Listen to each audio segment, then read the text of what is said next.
प्रिय दोस्तों, आज हम आपके सामने एक नई और प्रेरणादायक कहानी लेकर आए हैं।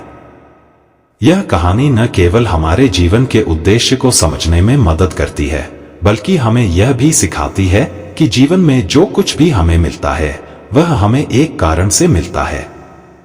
आज की यह कहानी बहुत ही ज्ञानवर्धक और मोटिवेशनल है। आज हम एक खास संदेश की बात करेंगे जो नीलकंठ ने हमें दिया था। उन्होंने कहा था कि हमें अपनी औलाद से कभी भी दो खास चीजों की उम्मीद नहीं करनी चाहिए। अगर हम इस ज्ञान को समझ लें तो हम अपने बुढ़ापे में कभी भी दुखी नहीं होंगे। प्रिय दोस्तों, कहानी शुरू करने से पहले यदि आप हमारे चैनल देव अनमोल वचन पर पहली बार आए हैं तो कृपया हमारे चैनल को सब्सक्राइब करें, बेल आइकॉन दबाएं और अच्छे कमेंट करें ताकि आपको हमारे हर नए वीडियो का नोटिफिकेशन सबसे पहले मिले और आप उसका पूरा लाभ उठा सकें। तो चलिए शुरू करते हैं हमारी आज की प्रेरणादायक कहानी। प्रिय मित्रों, यह कहानी प्राचीन समय की है। एक घने जंगल में एक नीलकंठ का जोड़ा अपना घोंसला बनाकर रहते थे। ये दोनों एक दूसरे से गहरी मोहब्बत करते थे। उनके जीवन में खुशियों की कोई कमी नहीं थी। एक दिन नीलकंठ की पत्नी गर्भवती हो गई। यह खबर सुनकर दोनों पति पत्नी बहुत खुश हुए, क्योंकि अब वे माता पिता बनने वाले थे। यह एक बड़ा क्षण था उनके जीवन का और नीलकंठ और उसकी पत्नी अपने आने वाले बच्चे को लेकर बहुत उत्साहित थे। नीलकंठ ने अपनी पत्नी का खूब ख्याल रखा। हर दिन वह उसे दाना पानी लाकर देता और उसकी सेवा करता। समय तेजी से गुजरता गया और नीलकंठ की पत्नी का प्रसव काल नजदीक आ गया। एक दिन अपनी पत्नी से बात करते हुए नीलकंठ की पत्नी ने कहा, पिया जी, अब हमारी संतान आ रही है। बहुत जल्द हम अपने बच्चों को जन्म देंगे। हमारे बच्चे बड़े होकर हमारा सहारा बनेंगे, हमारी सेवा करेंगे। अब हमें किसी भी चीज की चिंता नहीं है, क्योंकि हमारी संतान हमारी मदद करेगी। यह सुनकर नीलकंठ गंभीर हो गया और उसने कहा, प्रिय, हमें ऐसा नहीं सोचना चाहिए कि हमारी संतान हमारी सेवा करेगी। यह उम्मीद रखना सही नहीं है। नीलकंठ की पत्नी चौंक गई और बोली, पिया जी, आप ऐसा क्यों कह रहे हैं? हर संतान अपने माता पिता की सेवा करती है, फिर हमारी संतान हमें क्यों नहीं सेवा करेगी? नीलकंठ ने मुस्कुराते हुए कहा, प्रिय, मैं तुम्हें एक कहानी के माध्यम से समझाता हूं जो हमें यह बताती है कि बुढ़ापे में हमें अपनी औलाद से इन दो चीजों की उम्मीद कभी नहीं करनी चाहिए। और जो भी मनुष्य इन दो बातों को समझ लेता है वह अपने बुढ़ापे में कभी भी दुखी नहीं होता। अब नीलकंठ अपनी कहानी शुरू करता है। वह कहता है, किसी नगर में एक व्यक्ति रहता था जिसके पास सब कुछ था। धन, दौलत, मान सम्मान, यह सब कुछ वह व्यक्ति अपने जीवन में पा चुका था। लेकिन उसके पास एक चीज की कमी थी, वह थी संतान। यह कहानी हमें यह सिखाती है कि धन दौलत और दुनिया की तमाम खुशियां तब तक अधूरी हैं जब तक परिवार का प्यार और संतान का साथ न हो। जब उस मां को यह पता चलता है कि उसके बेटे की एक आंख नहीं है तो वह मां शोक से भर जाती है। वह अपने नन्हे से पुत्र को सीने से लगाकर रोने लगती है। उसके दिल में एक दर्द था, लेकिन वह उसे छिपाने की कोशिश करती है। उसने खुद से कहा, कोई बात नहीं, मेरे बेटे की एक आंख नहीं है तो क्या हुआ? एक आंख तो सही है। जैसा भी है, यह तो मेरे दिल का टुकड़ा है, मेरा बेटा है। वह दुनिया का सबसे सुंदर बच्चा है।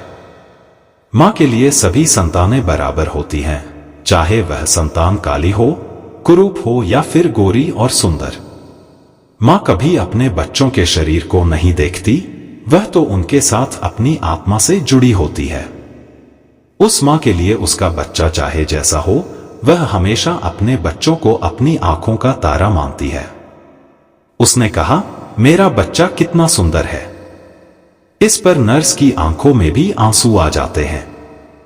नर्स सोचने लगती है, यदि परमात्मा को इस परिवार को संतान का सुख देना ही था तो क्यों नहीं उसे दोनों आंखें दे दी। वह महसूस करती है कि अगर इस बच्चे को दोनों आंखें मिल जाती तो यह बहुत अच्छा होता। मां की इन भावनाओं को सुनकर नर्स कहती है, बहन जी, अगर आप चाहें तो आपके बेटे की दोनों आंखें ठीक हो सकती हैं। मां सुनकर चौंक जाती है और तुरंत पूछती है, कैसे? नर्स मुस्कुराते हुए कहती है, इसके लिए आपको या तो आपके पति को या फिर आपको अपनी एक आंख दान करनी होगी। अगर आप दोनों में से कोई एक अपनी आंख दान करता है तो आपके बेटे की दोनों आंखें ठीक हो सकती हैं। यह सुनकर वह व्यक्ति भी चौंक जाता है और कहता है, कोई बात नहीं नर्स मैडम, हमारे बेटे की एक आंख सही है। वह एक आंख से भी दुनिया देख सकता है। उसकी दूसरी आंख की कोई जरूरत नहीं है। मेरा बेटा जैसा है, अच्छा है। वह व्यक्ति नर्स के प्रस्ताव को ठुकरा देता है। वह सोचता है, अगर मैं अपनी आंख दान कर देता हूं तो कैसे मैं अपने परिवार की देखभाल करूंगा? मैं एक मेहनतकश इंसान हूं, मुझे अपनी आंखों की जरूरत है ताकि मैं अपना और अपने परिवार का पालन कर सकूं। ईश्वर ने मेरे बेटे को जैसे भेजा है वह वैसे ही अच्छा है। लेकिन मां तो आखिर मां होती है। उसने कहा, अगर ऐसा हो सकता है तो मैं अपनी एक आंख अपने बेटे को देना चाहती हूं। मुझे कोई फर्क नहीं पड़ता क्योंकि मुझे तो घर पर रहना है। लेकिन मेरे बेटे को अपना पूरा जीवन जीने के लिए दोनों आंखें चाहिए। इसलिए नर्स मैडम, मैं अपनी एक आंख दान करना चाहती हूं। वह मां इस पर अडिग रही और आखिरकार वह कहने लगी, मुझे मंजूर है कि मैं एक आंख खो दूं, लेकिन मैं अपने बेटे को दोनों आंखों के साथ देखना चाहती हूं। इस पर डॉक्टर ने मां की एक आंख निकालकर उसे उसके बेटे की आंख में लगाई। इस तरह बेटे की दोनों आंखें सही हो गईं और मां एक आंख से कानी हो गई। अब उस मां की आंखों में दोनों आंखों की तस्वीर नहीं थी, लेकिन उसकी खुशी का कोई ठिकाना नहीं था क्योंकि उसका बेटा स्वस्थ था और वह अपनी पूरी दुनिया को दोनों आंखों से देख सकता था। नीलकंठ आगे अपनी पत्नी से कहते हैं, प्रिय, कुछ दिनों तक दोनों मां बेटे अस्पताल में रहते हैं। जब वे स्वस्थ हो जाते हैं तो अस्पताल से छुट्टी मिल जाती है। इस तरह वह व्यक्ति अपनी पत्नी और पुत्र को लेकर अपने घर लौटता है और दोनों पति पत्नी मिलकर अपने बेटे का पालन पोषण करने लगते हैं। समय गुजरता है और उनका बेटा अब 5 साल का हो जाता है। सब कुछ अच्छा चल रहा था, लेकिन तभी एक दिन उस बच्चे के पिता का सड़क दुर्घटना में निधन हो जाता है। जब उसकी पत्नी को यह दुखद खबर मिलती है तो वह अपनी मजबूरी और दुख को नहीं संभाल पाती। वह अपने पति की मृत्यु की खबर सुनते ही दहाड़े मारकर रोने लगती है और सोचने लगती है कि अब उसका छोटा बच्चा कैसे पलनेगा। घर में एक ही कमाने वाला था और वह भी अब नहीं रहा। वह सोचती है, अब मैं इस बच्चे का पालन कैसे करूंगी?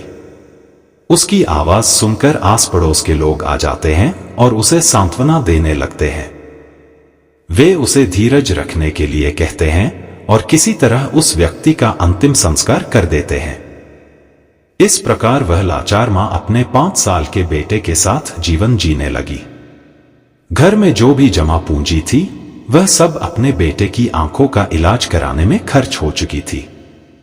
पति की मृत्यु के बाद जो भी कुछ बचा था वह भी अंतिम संस्कार में खर्च हो गया। अब वह मां अपने बेटे के पालन पोषण के लिए दूसरों के घरों में झाड़ू पोछा करती और बर्तन धोकर अपनी मेहनत से अपने बच्चे को पालने की कोशिश करती है। वह दिन रात दूसरों के घरों में काम करती, लेकिन अपने बेटे को किसी भी प्रकार की कमी महसूस नहीं होने देती। वह दूसरों के घरों में झाड़ू पोछा करती और बर्तन मांजती, लेकिन कभी भी अपने बेटे को किसी भी दुख तकलीफ में नहीं देखना चाहती थी। वह अपनी मेहनत से कमाए गए पैसों से अपने बेटे के लिए अच्छे खिलौने लाती और उसे अच्छे कपड़े पहनाती। हर वक्त अपने बच्चे के पास रहती, जैसे उसकी परछाई बनकर। समय बीतते बीतते जब उसका बेटा थोड़ा और बड़ा हो जाता है और 6 साल का हो जाता है तो एक दिन वह मां उसे लेकर एक स्कूल में जाती है। उस स्कूल के प्रधानाचार्य से विनम्रता से कहती है, भाई साहब, मुझे अपने बेटे का इस विद्यालय में दाखिला कराना है। वह स्कूल उस नगर का एक प्रसिद्ध विद्यालय था जहां अमीर लोगों के बच्चों का दाखिला था। जब उस विद्यालय का बड़ा मास्टर उसकी मां को फटे पुराने कपड़ों में देखता है तो उसे ऐसा लगता है कि इस महिला के पास पैसे नहीं होंगे। उसे लगता है कि वह इस गरीब महिला से किताबों और महंगी फीस की उम्मीद नहीं कर सकता। वह समझाते हुए उस मां से कहता है, बहन जी, हमारे विद्यालय की फीस कुछ ज्यादा है। हमारे यहां अमीरों के बच्चे पढ़ते हैं। शायद आप किसी सरकारी स्कूल में दाखिला कराएं तो अच्छा होगा। मास्टर की इन बातों को सुनकर मां मुस्कुराते हुए कहती है, सर, आप पैसों की चिंता मत करें। जो भी फीस होगी मैं उसे समय पर जमा कर दूंगी। यह मेरा एकलौता बेटा है और मैं चाहती हूं कि वह पढ़ लिख कर बड़ा आदमी बने, डॉक्टर बने। इसी वजह से मैं इसे आपके विद्यालय में दाखिल कराना चाहती हूं। मास्टर जी जब इस मां की बातें सुनता है तो उसकी आंखों में भी एक नया विश्वास झलकता है। वह उस मां की ईमानदारी और लगन से बहुत प्रभावित होता है और कहता है, ठीक है बहन जी, अगर आप सच में चाहते हैं तो हम आपके बच्चे को हमारे विद्यालय में रख लेते हैं। इस प्रकार उस बच्चे का दाखिला उस प्रसिद्ध विद्यालय में हो जाता है। अब वह मां पहले 5 घरों में झाड़ू पोछा करके अपना गुजारा कर रही थी, लेकिन अब अपने बेटे के विद्यालय में दाखिला कराने के बाद वह 10 घरों में काम करने लगी। वह अपनी मेहनत से अपने बेटे की पढ़ाई के लिए पैसे जुटाती रही। हर दिन वह दूसरों के घरों में काम करती, लेकिन उसका सपना सिर्फ एक था, अपने बेटे को अच्छी शिक्षा देना। समय के साथ उसका बेटा पढ़ाई में तेज हो जाता है और जब वह 5वीं कक्षा में पहुंचता है तो उसकी उम्र 10 साल हो जाती है। एक दिन स्कूल में उसके सभी साथी बच्चे मिलकर उसे चिढ़ाने लगते हैं। वे खेल खेल में कहते हैं, देखो देखो, एक आंख वाला कानी का बेटा आ गया है। इसकी मां तो एक आंख से कानी है। वह लड़का इन चिढ़ाने वाली बातों को सुनकर बहुत दुखी हो जाता है, लेकिन उसकी मां, जो अपनी सारी कठिनाइयों के बावजूद उसे हमेशा खुश रखने की कोशिश करती है, उसे समझाती है कि असली खूबसूरती शरीर में नहीं होती बल्कि आत्मा में होती है। वह अपने बेटे को कहती है, बेटा, तुम्हारी असली ताकत तुम्हारी आत्मा और तुम्हारी मेहनत में है। तुम्हें किसी की बातों पर ध्यान नहीं देना चाहिए। तुम वही करो जो तुम्हारा दिल कहे, क्योंकि तुम मेरे लिए सबसे सुंदर हो। यह मां अपने बेटे को लगातार इस तरह की प्रेरणा देती रही और उसका बेटा धीरे धीरे उन सभी चुनौतियों से लड़ते हुए आगे बढ़ता गया। लड़का जब अपने सहपाठियों की इन बातों को सुनता है तो वह क्रोध में भर जाता है। उसे बहुत बुरा लगता है। वह मन ही मन सोचता है कि क्यों मुझे अपनी मां की वजह से शर्मिंदा होना पड़ता है। जब विद्यालय की छुट्टी होती है तो हमेशा की तरह उसकी मां उसे लेने आती है, लेकिन आज वह लड़का कुछ और ही कहता है। वह अपनी मां से कहता है, मां, कल से तुम मुझे विद्यालय में छोड़ने मत आना और न ही बुलवाना। जब मां पूछती है, पुत्र, क्या बात हो गई? तुम ऐसा क्यों कह रहे हो? तो वह लड़का कहता है, मां, तुम्हारी सूरत ठीक नहीं है। तुम एक आंख से कानी हो और जब तुम मेरे साथ विद्यालय आती हो तो मेरे साथ के लड़के मेरा मजाक उड़ाते हैं और मैं तुम्हारी वजह से शर्मिंदा हो जाता हूं। तुम ऐसी हो, वैसी हो, इस तरह की बातें करते हैं। वह लड़का अपनी मां से दुनिया भर की शिकायतें करता है। जब वह मां अपने बेटे के मुंह से ये बातें सुनती है तो उसका दिल बहुत टूट जाता है, लेकिन अपनी भावना को अंदर रखते हुए वह चुप रहती है और अपनी बेटी की बातों को सहन करती है। वह धीरे से कहती है, कोई बात नहीं पुत्र, अगर तुम चाहो तो मैं कल से विद्यालय नहीं आऊंगी, लेकिन तुम अकेले विद्यालय कैसे आ पाओगे? इस पर बेटा कहता है, मां, अब मैं बड़ा हो गया हूं और अब मैं इतना सक्षम हो चुका हूं कि अकेले विद्यालय आ सकता हूं। मुझे तुम्हारी जरूरत नहीं है। मां की बातों को सुनकर वह धीरे से कहती है, ठीक है पुत्र, आज के बाद मैं तुम्हारे स्कूल में तुम्हारे साथ नहीं आऊंगी, लेकिन तुम सावधानी से घर आना। तुम्हारे पिता के सड़क दुर्घटना की सोच सोचकर मुझे डर लगता है। बेटा कहता है, मां, तुम चिंता मत करो, मुझे कुछ नहीं होगा, मैं अकेला ही आ जाऊंगा। उस दिन के बाद से वह लड़का अकेला ही विद्यालय आने जाने लगता है। जैसे जैसे वह बड़ा होता गया, वैसे वैसे उसकी खर्चों में भी बढ़ोतरी होने लगती है। और जैसे जैसे खर्च बढ़ते गए, वैसे वैसे उस मां पर काम का बोझ भी बढ़ता गया। समय बीतता गया और वह लड़का विद्यालय की पढ़ाई पूरी करता है और कक्षा में सबसे अच्छे नंबर लाता है। इसके बाद वह आगे की पढ़ाई के लिए शहर चला जाता है। जब लड़का शहर जाता है तो उसकी मां जो मेहनत करके पैसा कमाती थी, वह पैसा कम पड़ने लगता है। पहले तो केवल किताबों और फीस का खर्च था, लेकिन अब बेटे के शहर जाने के बाद उसके खर्चे और बढ़ गए थे। मां, जो पहले 15 घरों में काम करके उसे पढ़ाती थी, अब बेटे के शहर जाने के बाद 30 घरों में काम करने लगी। दिन रात मेहनत करती रहती थी और रात के 11 बजे जाकर किसी तरह से महीने के 5000 रुपए भेज पाती थी। वह इतनी मेहनत करती थी क्योंकि उसका सपना था कि एक दिन उसका बेटा डॉक्टर बने और वह खुशी से अपना जीवन बिताए। इस मां की मेहनत धीरे धीरे उसके शरीर को थका देती है।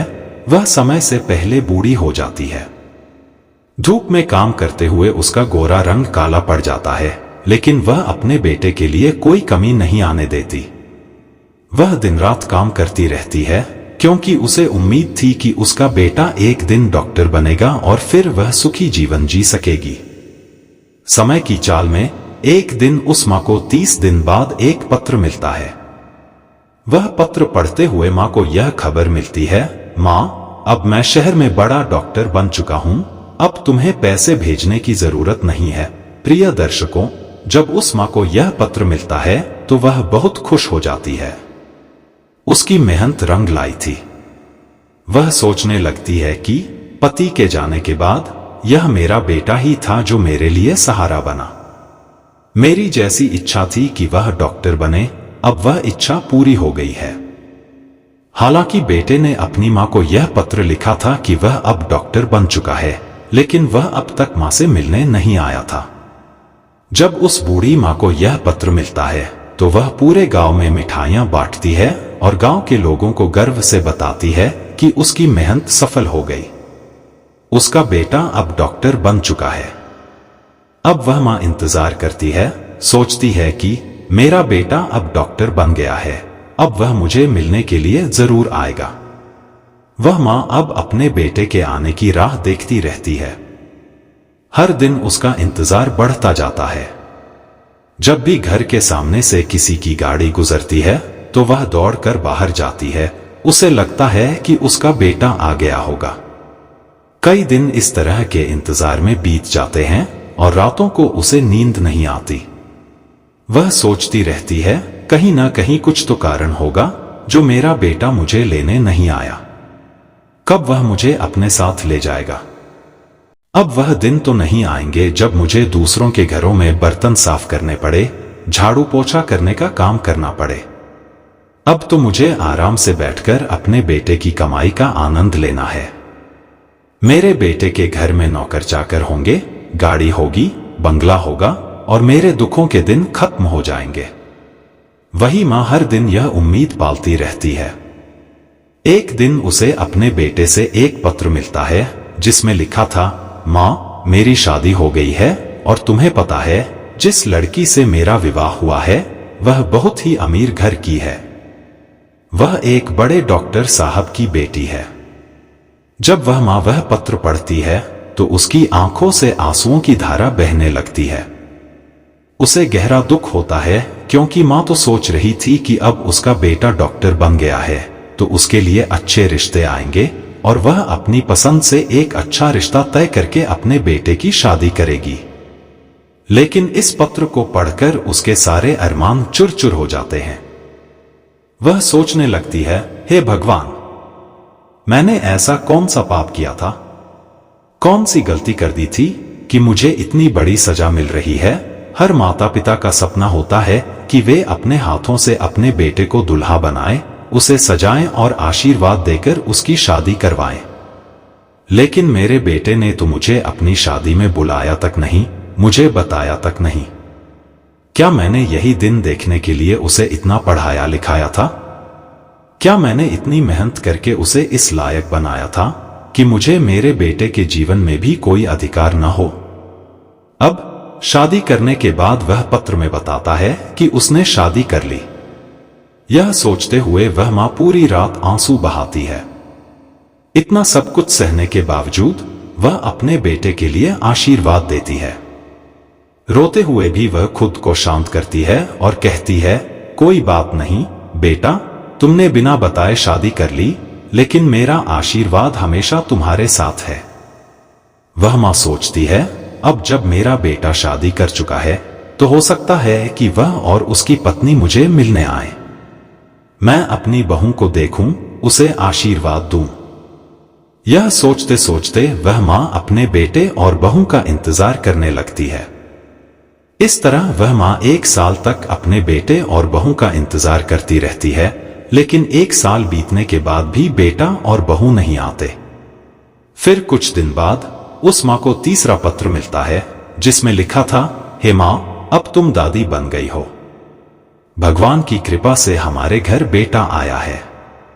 जब यह खबर उस मां को मिलती है तो उसकी सहन शक्ति पूरी तरह से जवाब दे जाती है।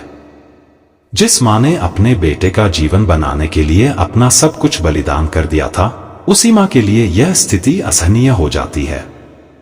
वह सोचने लगती है, जिस बेटे का चेहरा मैंने वर्षों से नहीं देखा, क्या वह कभी मेरे पास आएगा? जिस बेटे के लिए मैंने अपना जीवन और मेहनत दी, वही बेटा मेरे पास नहीं आया। यह स्थिति उस मां के दिल पर गहरी चोट करती है। इस मां के दिल में अपने बेटे को लेकर जो व्याकुलता थी, वह स्वाभाविक ही थी। उसकी मेहनत, उसकी दुखों की यात्रा और उसके अरमान, ये सब एक मां के दिल में बसने वाली गहरी भावनाओं का परिणाम थे। वह मां अब अपने बेटे और पोते को देखने के लिए और भी ज्यादा व्याकुल हो जाती है। उसके मन में विचार आता है कि अब तो सब्र का बांध टूटने वाला है।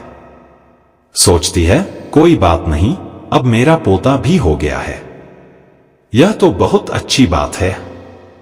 अब मैं अपने पोते को अपनी गोद में खिलाऊंगी, उसके लिए पालना लाऊंगी और उसे अपनी बाहों में लाऊंगी। मुझे विश्वास है कि अब मेरा बेटा, मेरी बहू और पोता जरूर मेरे पास आएंगे। यही सब सोचते हुए वह मां अब अपने पोते की कल्पनाओं में खो जाती है और अपने बेटे की यादों को समेटे हुए आगे बढ़ती जाती है। समय बीतता जाता है और 7 महीने इंतजार के बाद भी जब कोई नहीं आता तो उस मां के धैर्य का बांध टूटने लगता है। वह व्याकुल हो जाती है और यह तय कर लेती है कि चाहे कुछ भी हो जाए, वह अपने पोते को देखे बिना नहीं रहेगी। यही फैसला करके वह मां अपने बेटे और बहू से मिलने के लिए शहर की ओर निकल पड़ती है। काफी वक्त तक रास्ते पर भटकते हुए वह शहर में पहुंच जाती है। वहां पहुंचने पर वह एक ऑटो वाले को रोकती है और उसे अपने बेटे का पत्र दिखाते हुए कहती है, बेटा, मुझे इस पते पर जाना है। ऑटो वाला पत्र देखता है और उसे अपने ऑटो में बैठाकर उस पते की ओर ले जाता है। काफी समय के बाद वह ऑटो वाला उसे बड़े डॉक्टर साहब के बंगले के सामने छोड़ देता है। वह चुपचाप उतरकर वहां पहुंच जाती है। बंगले के सामने खड़ी चमचमाती गाड़ी, आलीशान घर और दरवाजे पर बैठे चपरासी को देख वह मां खुशी से भर उठती है। वह सोचने लगती है, मेरे बेटे ने इतनी बड़ी जगह पर घर लिया है। वह बूढ़ी मां जो अपने पोते के लिए खिलौने, बहू के लिए साड़ियां और मिठाइयां लेकर आई थी, अब जब वह अपने झोले के साथ बंगले में कदम रखने ही वाली थी तो एक चपरासी की नजर उस पर पड़ती है। चपरासी देखता है कि एक फटी पुरानी साड़ी पहने, काली और कंटीली आंखों वाली एक बुढ़िया बंगले में घुसने की कोशिश कर रही है। वह चपरासी उसे रोकते हुए कहता है, तुम किससे मिलना चाहती हो? अंदर क्या कर रही हो? उस मां के कानों में चपरासी के ये शब्द पड़ते ही वह रुक जाती है और कहती है, यहां मेरा बेटा रहता है। मेरे बेटे का पुत्र हुआ है, इसलिए मैं अपने पोते को देखने आई हूं। चपरासी उसे घूरते हुए कहता है, तुमने कभी अपनी शक्ल देखी है? तुम जानती हो कि यह किसका बंगला है? यह एक बड़े डॉक्टर साहब का बंगला है। तब वह मां धैर्य रखते हुए कहती है, हाँ, मुझे पता है कि यह डॉक्टर साहब का बंगला है और वह डॉक्टर साहब मेरे बेटे हैं। चपरासी उसे हंसी में उड़ाते हुए कहता है, तुम गांव की महिला हो, तुम्हारे कपड़े भी ठीक नहीं हैं, तुम्हारी शक्ल भी ठीक नहीं है, ऐसे में डॉक्टर साहब तुम्हारे बेटे कैसे हो सकते हैं? तभी पास में खड़ा दूसरा चपरासी उनकी बातें सुनकर उनके पास आता है और उनसे पूछता है, क्या आपके पास कोई प्रमाण है जिससे हम जान सकें कि आप हमारे डॉक्टर साहब की मां हैं? यह सुनकर वह मां तुरंत अपनी साड़ी के पल्लू में बंधा वह पत्र निकालकर उस चपरासी को दिखाती है जो उसके बेटे ने उसे भेजा था। चपरासी जब उस पत्र को खोलकर भेजने वाले का पता देखता है तो वह एकदम से नतमस्तक हो जाता है। उसे यह एहसास होता है कि यह बूढ़ी मां वही है जिसके बारे में उसने सोचा भी नहीं था। वह मां से माफी मांगते हुए कहता है, मां, हमें माफ कर दो, हमें नहीं पता था कि तुम डॉक्टर साहब की मां हो। उस मां का दिल थोड़ा सुकून पाता है, लेकिन फिर भी वह अपनी व्याकुलता छिपाते हुए कहती है, कोई बात नहीं, मैं तुम्हें माफ कर देती हूं। मुझे बस यह बताओ कि मेरा बेटा और बहू कहां है? चपरासी दूर से इशारा करते हुए कहता है, वह जो ऊपर कमरा दिख रहा है वही आपके बेटे का कमरा है और वह अभी घर पर ही है। अब वह बूढ़ी मां अपना सामान नीचे रख देती है और सोचती है, सामान तो बाद में ले लूंगी, पहले अपने पोते को देख लूंगी, बहू से मिल लूंगी। वह जल्दी जल्दी सीढ़ियां चढ़ते हुए घर के अंदर जाती है। जैसे ही वह घर के अंदर पहुंचती है, उसकी नजरें उस पालने पर पड़ती हैं जिसमें उसका पोता सो रहा होता है। उसकी आंखों में खुशी और प्रेम का समंदर उमड़ आता है। वह दौड़कर पालने से अपने पोते को उठाती है और उसे अपनी गोदी में लेकर स्नेह से दुलार करने लगती है। जब वह मां अपने पोते को अपनी गोदी में लेकर उसे प्यार करने लगती है तो अचानक बच्चे की नींद टूट जाती है और वह जोर जोर से रोने लगता है। बच्चे के रोने की आवाज जब बहू के कानों में पड़ती है तो वह रसोई से बाहर आती है और हैरान होकर सोचती है, इतनी तेज क्यों रो रहा है? वह बाहर आकर आंगन में आती है और अपने बच्चे को एक कालीक्लूटी, भिखारी जैसी दिखने वाली बुढ़िया की गोदी में देखती है। वह जोर से चिल्लाती है, सुनिए जी, देखिए, यह कालीक्लूटी बुढ़िया एक आंख से कानी हमारे बच्चे को चुराने आई है। पति का ध्यान आकर्षित होता है और वह नीचे आ जाता है। बहू अपने बच्चे को उस बूढ़ी मां से छीनकर अपने सीने से लगा लेती है और चिल्लाते हुए अपने पति से कहती है, तुमने घर में ऐसे चपरासी रखे हैं, कोई भी हमारे घर में घुस आता है, देखो ना, यह भिखारी बुढ़िया हमारे बच्चे को चुराने आ गई है। वह बूढ़ी मां चुपचाप अपने आंसू रोकते हुए कहती है, बहू, मैं चोर नहीं हूं, मैं तुम्हारी सास हूं, और जो तुम्हारे पास खड़ा है वह मेरा बेटा है। वह जो तुम्हारी गोदी में खेल रहा है वह मेरा पोता है। मैं तो अपने पोते को चुराकर कहां ले जाऊं? जब बहू इन शब्दों को सुनती है तो वह अपने पति से पूछती है, यह बुढ़िया क्या कह रही है? क्या सच में यह भिखारी जैसी दिखने वाली आपकी मां है? क्या ऐसे ही गरीब परिवार में आपने जन्म लिया है? मुझे कभी तो बताया नहीं कि आपकी कोई मां भी है। पति अपनी पत्नी की बातों को सुनकर कहता है, यह बुढ़िया झूठ बोल रही है, यह मेरी मां नहीं हो सकती। मेरी मां अब इस दुनिया में नहीं है। मां अपने बेटे की इन बातों को सुनकर बहुत दुखी हो जाती है। उसकी आंखों में आंसू आ जाते हैं। वह कहने लगती है, बेटा, तू कैसी बातें करता है? मैं तो रोज घर के दरवाजे पर बैठकर तेरी राह देखती थी कि मेरा बेटा आएगा, लेकिन तू कभी नहीं आया। जब तू नहीं आया तो मैंने सोचा मैं ही तुझसे मिलने चली आऊं। मुझे अपने पोते को देखने की बहुत इच्छा थी, इसलिए मैं तेरे पास आई हूं। और तू कह रहा है कि मेरी कोई मां नहीं है। बहू फिर से पूछती है, यह बुढ़िया क्या कह रही है? तो बेटा जवाब देता है, तुम इसकी बातों में मत आओ, मैं कसम खाकर कहता हूं यह बुढ़िया मेरी मां नहीं है। जब मां अपने बेटे की यह बातें सुनती है तो उसके दिल में एक गहरी चोट लगती है। उसकी आंखों से आंसू छलक पड़ते हैं। वह सोचने लगती है, जिस बेटे को मैंने मेहनत मजदूरी करके पढ़ाया, लिखा और डॉक्टर बनाया, वही बेटा आज धन और पद के नशे में मुझे पहचानने से इनकार कर रहा है। वह कसम खाकर भी यह मानने को तैयार नहीं है कि यह उसकी मां है। वह वही बेटा जो मेरे जीने का सहारा था, जिसके लिए मैंने अपनी जवानी तक कुर्बान कर दी, वही कह रहा है कि यह बुढ़िया झूठ बोल रही है। अब इस संसार में मेरा एक ही सहारा था, वह भी मुझसे दूर हो गया। वह मां अब समझ जाती है कि उसके बेटे ने बड़े घर की बेटी से विवाह किया है और अब वह बड़े पद पर पहुंच गया है। इसके कारण वह अपनी मां को पहचानने से इनकार कर रहा है। वह धीरे से कहती है, बेटा कोई बात नहीं, मुझे लगा कि तुम मेरे पुत्र हो, इसलिए मैं तुम्हारे पास आई। क्योंकि तुम्हारे जैसे एक बेटा मेरा भी था, जिसे मैंने मेहनत मजदूरी करके डॉक्टर बनाया था, जो मेरे जीने का सहारा था।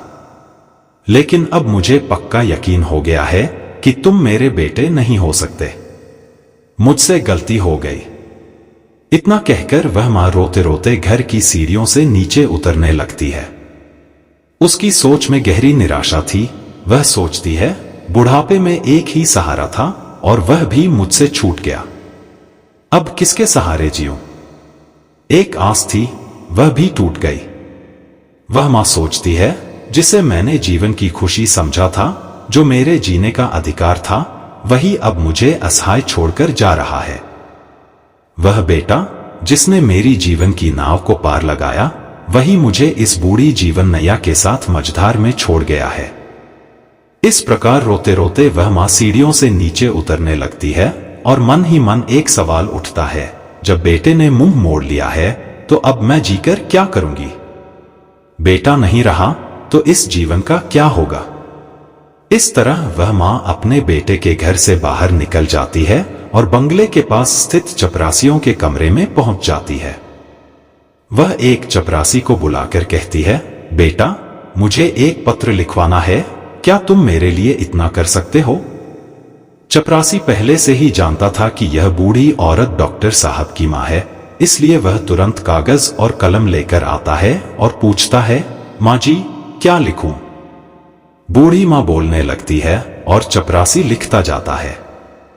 जब पत्र पूरा हो जाता है तो वह मां चपरासी से कहती है, बेटा मुझे बहुत जोरों की प्यास लगी है, क्या तुम मेरे लिए थोड़ा पानी ला सकते हो? चपरासी पानी लेने चला जाता है और उस बीच वह बूढ़ी मां अपनी साड़ी का फंदा पंखे में डालकर आत्महत्या कर लेती है। जब चपरासी पानी लेकर वापस आता है तो वह कमरे का नजारा देखकर दंग रह जाता है। चपरासी देखता है कि माताजी फांसी के फंदे पर झूल रही हैं। चपरासी बिना समय गवाए तुरंत डॉक्टर साहब को खबर देता है। डॉक्टर साहब और उनकी पत्नी दौड़े दौड़े उस कमरे में आते हैं। डॉक्टर साहब के सामने अपने मां की यह स्थिति देख उसका सिर झुक जाता है और वह दुखी होकर सोचने लगता है, मुझे नहीं पता था कि मेरी बातें मेरी मां को इतनी बुरी लगेंगी। मैंने अपनी पत्नी को झूठी शान शौकत दिखाने के कारण मां को पहचानने से इनकार किया था। मुझे डर था कि यदि मेरी असलियत जानकर मेरी पत्नी मुझे छोड़ ना दे, इसलिए मैंने कहा था कि मेरी कोई मां नहीं है। लेकिन तुमने तो मेरे झूठ को सच बना दिया। तभी डॉक्टर साहब की पत्नी की नजर उस फांसी पर झूलती मां के हाथों पर पड़ती है। वह देखा तो मां के हाथों में कागज का एक टुकड़ा था। पत्नी वह कागज का टुकड़ा निकालकर पढ़ने लगती है। पढ़ते पढ़ते उसकी आंखें भर आती हैं। उस पत्र में लिखा था, बेटा मेरा आशीर्वाद है कि तुम खूब उन्नति करो। मेरा आशीर्वाद तुम्हारे साथ है। मैं जाते जाते तुम्हें कुछ राज बताना चाहती हूं। बेटा मुझे अच्छा नहीं दिखता तो इसके पीछे भी एक कारण है और वह तुम हो। जब तुम्हारा जन्म हुआ था उस समय तुम्हारी एक आंख नहीं थी। मैंने अपनी एक आंख तुम्हें देकर तुम्हें सुंदर बनाया था, सुंदर रूप दिया और मैं कुरूप हो गई। और उसी कुरूप चेहरे से तुम नफरत करते हो क्योंकि मैं कानी हूं। और दूसरा, मेरा रंग काला है। यह भी सच नहीं था कि बेटा, आज तुम जिस मुकाम पर बैठे हो उस मुकाम तक पहुंचाने के लिए मैंने दिन रात मेहनत की है। मैंने कभी नहीं सोचा कि कितनी गर्मी या सर्दी है। सिर्फ तुम्हें पढ़ाने लिखाने और तुम्हारे खर्चे उठाने के लिए मैं काली क्लूटी हो गई, पर मुझे इसका कोई मलाल नहीं था। तुम सुंदर हो, यह मुझे खुशी है। मैं तो यह चाहती थी कि एक दिन मैं अपने पोते को देखूं, अपनी बहू से मिलूं, और यह सब करने के लिए ही मैं शहर आई थी। तुमने कभी गांव आकर मेरा हालचाल नहीं पूछा, लेकिन जब मैं स्वयं चलकर तुमसे मिलने आई तो तुमने मुझे पहचानने से इनकार कर दिया। अब मुझे यह महसूस हुआ कि इस दुनिया में मेरा कोई नहीं है, अब जीने का कोई उद्देश्य नहीं रह गया। जब कोई नहीं रहा तो मेरे जीने का क्या फायदा। बेटा, जाते जाते ईश्वर से प्रार्थना करती हूं कि तुम सदा खुश रहो, तुम्हारी संतान भी खुश रहे। जब उस बेटे की पत्नी यह पत्र पढ़कर अपने पति को सुनाती है तो वह बेटा शर्म से सिर झुका लेता है। उसे अपनी गलती पर घृणा होने लगती है, क्योंकि जिस माँ ने उसकी जिंदगी बनाने में अपना सब कुछ निछावर कर दिया, वही आज उसकी चौखट पर उसकी पहचान के बिना खड़ी थी। उस बेटे को महसूस होता है कि वह अपनी माँ के बारे में कितना गलत सोचता था और उसने अपनी माँ से एक गिलास पानी तक नहीं पूछा था। अब दोनों पति पत्नी अपनी गलती के लिए उस मरी हुई माँ से माफी मांगते हैं, लेकिन अब क्या हो सकता था। वह माँ तो उनकी माफी सुनने के लिए वहां मौजूद नहीं थी। वह बहुत दूर जा चुकी थी, जहां से कोई लौटकर नहीं आता। अब डॉक्टर साहब के जीवन में पछतावे के अलावा कुछ नहीं बचा था। कैसी यह दुनिया है, कुछ लोगों के जीवन में मां नहीं होती तो वह सारा जीवन मां के लिए तरसते हैं, और जिनके पास मां होती है वे उसे सम्मान नहीं देते। पत्नी और बच्चे एक दूसरे से मिल सकते हैं, लेकिन मां कभी वापस नहीं आ सकती। एक संतान ही माता पिता के जीने का सहारा होती है, वह बुढ़ापे की लाठी होती है। ऐसे में जब बेटा अपने धन और पद के नशे में अपनी माँ बाप को पहचानने से इनकार कर देता है या उनका अपमान करता है, तो यह माता पिता के लिए सबसे बड़ा दुख होता है। माता पिता अपनी संतान का भविष्य बनाने के लिए अपना पूरा जीवन लगा देते हैं, लेकिन जब वही संतान अपने माता पिता को भुला देती है तो उन्हें बहुत पीड़ा होती है। अब नीलकंठ कहते हैं, प्रिय, यदि आपके माता पिता हैं तो उनका आदर करना चाहिए, क्योंकि मनुष्य की सफलता में माता पिता का ही योगदान होता है। कुछ मूर्ख बच्चे पूछते हैं कि माँ, तुमने हमारे लिए क्या किया? अरे मूर्ख बच्चों, जो कुछ किया है वही माता पिता ने किया है। तुमको बनाया, तुमको पढ़ाया, तुम्हें पालने में दुख उठाया। माता पिता को भूलकर तुम अपने आप को भूल गए हो। बच्चे यह भूल जाते हैं कि माता पिता के अतिरिक्त दुनिया में दूसरा कोई नहीं है जो उनका भला चाहे। माता पिता मरकर भी तुम्हारा भला ही चाहेंगे। नीलकंठ आगे कहते हैं, प्रिय, एक पुत्र को जन्म देने में एक स्त्री अपनी सुंदरता खो देती है, लेकिन वही पुत्र जब जवान हो जाता है और उसकी शादी हो जाती है तो वह अपनी पत्नी की सुंदरता में अपने माता पिता को भूल जाता है। माता पिता अपनी संतान के सुख के लिए सब कुछ त्याग देते हैं, लेकिन जब बच्चे बड़े हो जाते हैं और कुछ देने के काबिल हो जाते हैं तो हम क्या देते हैं? सिर्फ आंसू, लाचारी, दुख और अकेलापन। जो संतान अपने माता पिता को सिर्फ इस कारण भूल जाती है कि उनके बुढ़ापे को देखकर आपके मित्रों में आपकी इज्जत कम हो जाएगी, तो यह उनकी सबसे बड़ी भूल है। उम्र के इस पड़ाव पर पहुंचने के बाद आपकी और आपके मित्रों की भी यही हालत होगी। आपका रूप और जवानी भी उसी तरह की हो जाएगी। आप भी वही रूप अपनाएंगे जिसे देखकर लोग आपसे नफरत करने लगेंगे। नीलकंठ आगे कहते हैं, प्रिय, जवानी में माता पिता को औलाद से कुछ चीजों की उम्मीद कभी न रखें। सबसे पहली बात, आपकी औलाद आपके बूढ़े होने पर आपका सहारा नहीं बन सकती। इस बात की उम्मीद बिल्कुल न रखें। इसलिए पहले से ही अपने आप को मजबूत बनाकर रखें। अपने आप को संभालने में सामर्थ्यवान बनाएं। कुछ जमा पूंजी इकट्ठा करके रखें। दूसरी बात, कभी इस भ्रम में न रहे कि आपकी संतान आपको नहीं भूलेगी। पत्नी और बच्चों के प्रेम में पड़कर प्रतिष्ठा के नशे में वह आपको भी भूल सकते हैं। इसलिए उनसे उतनी ही उम्मीद रखें जितनी आपके दुख देने से आपको संतुष्टि मिले। तो मेरे प्रिय दोस्तों, हमारी आज की यह कहानी यहीं समाप्त होती है। हम उम्मीद करते हैं कि आपको यह वीडियो पसंद आया होगा और आप इससे ढेर सारी प्रेरणा मिली होगी। इसीलिए हमारा आपसे विनम्र अनुरोध है कि अगर आप हमारे इस चैनल पर नए हैं तो कृपया हमारे इस YouTube चैनल देव अनमोल वचन को सब्सक्राइब करें और वीडियो को लाइक करें और शेयर करें। मिलते हैं अगली ज्ञान चर्चा के साथ अगले वीडियो में। तब तक के लिए नमस्कार और धन्यवाद।